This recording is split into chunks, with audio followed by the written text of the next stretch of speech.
আসসালামু আলাইকুম রহমতুল্লাহ। সুপ্রিয় বন্ধুরা, সবাই অত্যন্ত অস্থিরতা এবং অধীর আগ্রহ নিয়ে অপেক্ষা করছেন যে ষষ্ঠ গণবিজ্ঞপ্তির ফলাফল কবে প্রকাশিত হবে এবং বিভিন্ন মিডিয়ার মাধ্যমে বা সোশ্যাল সামাজিক যে সমস্ত প্ল্যাটফর্ম আছে সেখানে বিভিন্ন তথ্য পাচ্ছেন যে রেজাল্ট আজকে পাবলিশড হবে কিংবা বৃহস্পতিবারে প্রকাশিত হবে। এরকম অনেকে বিভিন্ন জায়গা থেকে বিভিন্ন তথ্য পাচ্ছেন। তবে আপনাদের বিষয়ে সব থেকে অথেন্টিক সোর্স যেটা হবে যে রেজাল্ট কবে প্রকাশিত হবে এ বিষয় নিয়ে আজকে আমরা কথা বলবো।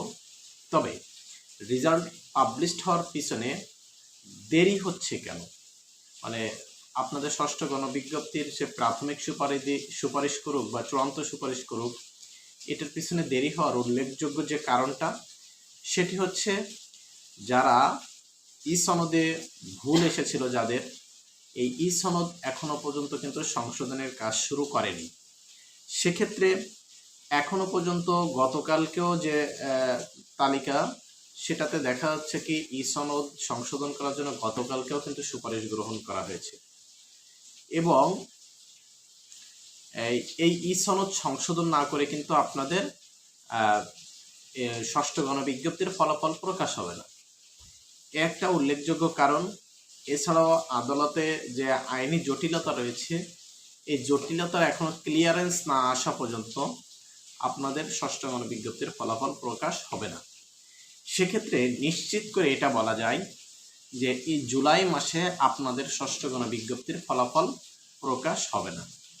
এখন তাহলে প্রশ্ন হচ্ছে, তাহলে কবে প্রকাশিত হতে পারে? জুলাই মাসে যেহেতু ফলাফল প্রকাশ হবে না, আসলে যে 4-5 হাজার যে ই সনদ সংশোধনের বিষয়, এটা আসলে করতে কিন্তু বেশি সময় লাগবে না এবং সবার হচ্ছে অল্প অল্প দেখাচ্ছে কারো একটা বানানে মিসিং ইত্যাদি হচ্ছে বানান ভুল, এটা করতে কিন্তু বেশি সময় লাগবে না।